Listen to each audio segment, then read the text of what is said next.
Assalamualaikum warahmatullahi wabarakatuh. Perkenalkan, nama saya Sabila Nur Aziza. Saya dari kelas 4B KPI. Saya akan memaparkan apa yang sudah dipresentasikan atau dipaparkan di minggu lalu di mata kuliah penulisan berita dan artikel. Yang pertama, pengertian dan anatomi artikel. Pengertian dan anatomi artikel ilmiah itu adalah suatu tulisan yang berisi kumpulan ide, gagasan, dan hasil pemikiran dari seseorang atau sekelompok orang setelah melalui proses penelitian, pengamatan, kajian, dan evaluasi ke dalam suatu bentuk laporan tertulis sesuai dengan sistematika, metode, dan kaidah tertentu yang telah disepakati sehingga isinya itu dapat dipertanggungjawabkan secara ilmiah dan dapat diuji kebenarannya untuk selanjutnya dipublikasikan pada jurnal ilmiah nasional maupun internasional. Nah, artikel itu memiliki strukturnya sendiri. Nah, struktur ini dapat digunakan untuk menyusun kerangka teks. Dalam kebanyakan kasus, struktur artikel terdiri dari 3 bagian. Nah, pernyataan pendapat atau tesis, argumentasi, dan pernyataan ulang atau reiterasi. Nah, dalam setiap laporan penelitian, judul, abstrak, kata kunci, pendahuluan, metode penelitian, hasil penelitian, pembahasan, kesimpulan, dan daftar pustaka. Dalam menulis artikel itu terdapat beberapa struktur, yaitu yang pertama, judul artikel harus serupa dengan judul. Penelitian yang dilakukan di bawah judul, nama penulis atau tanpa gelar dan lembaga tempat bertugas disebutkan. Nah, yang kedua itu abstrak yang mencakup besar masalah, metodologi penelitian, hasil, dan kesimpulan. Abstrak tidak boleh mencakup lebih dari 200 kata. Nah, atau 250 ya. Untuk beberapa majalah abstrak harus ditulis dalam bahasa Inggris selain bahasa Indonesia. Gitu. Nah, di sini dalam menulis artikel itu terdapat beberapa struktur, yaitu sebagai berikut. Yang pertama, kata kunci yang mencakup beberapa kata kunci yang relevan dengan isi artikel. Nah, biasanya diletakkan di bawah abstrak dan ditulis dalam bahasa yang sama. Terus, pendahuluan mencakup latar belakang masalah dan alasan mengapa penelitian ini itu diperlukan. Perumusan masalah, tujuan penelitian, dan tinjauan literatur penting. Nah, di dalam menulis artikel itu terdapat beberapa struktur, yaitu metodologi penelitian yang mencakup penjelasan tentang bagaimana penelitian dilakukan. Ini juga mencakup subjek, populasi, dan sampel, metode pengumpulan data, dan metode analisis data. Terus, pembahasan dan hasil penelitian mencakup uraian tentang temuan penelitian dan penjelasan ilmiah tentang literatur yang digunakan untuk memecahkan masalah. Selain itu, hasil penelitian juga dibahas dengan membandingkan hasil penelitian lain.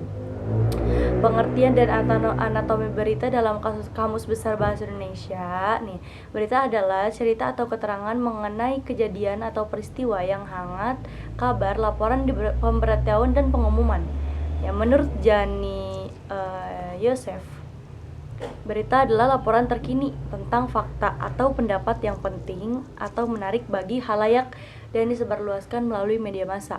Sedangkan Hottesohoet menyimpulkan berita adalah keterangan mengenai peristiwa atau isi pernyataan manusia. Struktur berita itu terdiri dari beberapa bagian, yaitu sebagai berikut. Yang pertama ada headline, adalah bagian pertama yang dibaca pembaca dan dapat memainkan peran penting dalam menarik perhatian mereka. Terus ada subheadline, adalah bagian kedua yang dibaca pembaca yang dapat memberikan lebih banyak konteks tentang topik berita. Nah, body berita adalah tempat di mana informasi itu disampaikan. Bagian ini tuh harus ditulis dengan gaya yang jelas, ringkas, dan menarik, dan harus mencakup semua detail penting yang membaca butuhkan untuk memahami topik gitu.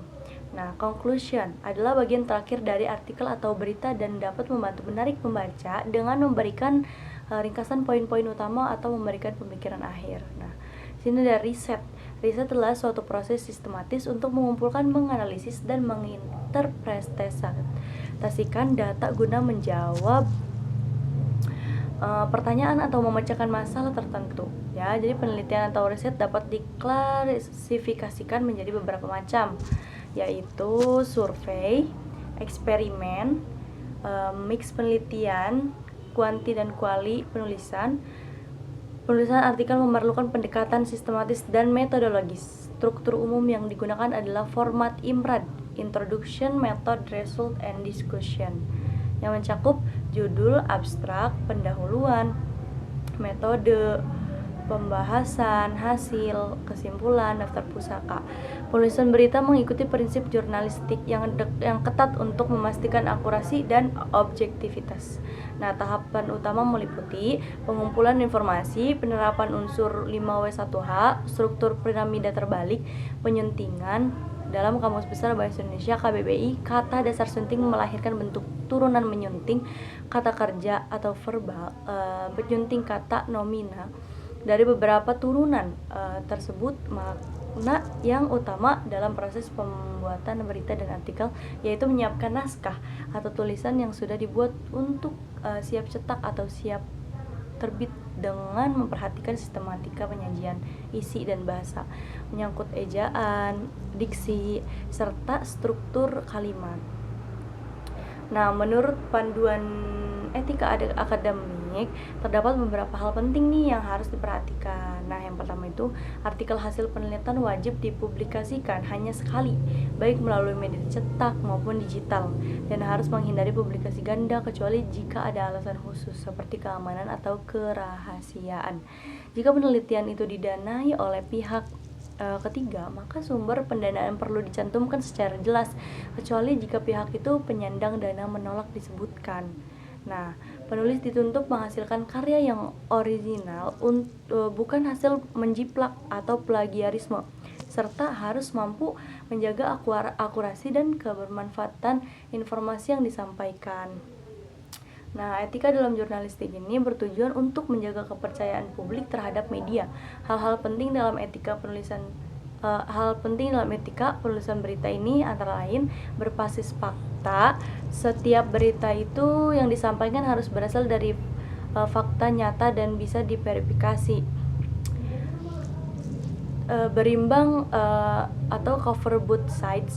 Wartawan harus menyajikan informasi dari berbagai sudut pandang agar pemberitaan tidak berat sebelah.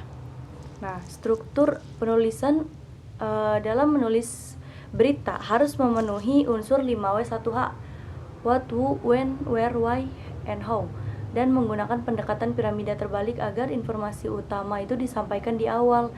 Jadi tujuan utama dari penerapan etika ini adalah untuk menjamin validitas hasil penelitian dan informasi, melindungi hak intelektual penulis, mencegah penyesatan publik, serta menjaga reputasi, keilmuan, dan integritas jurnalisme.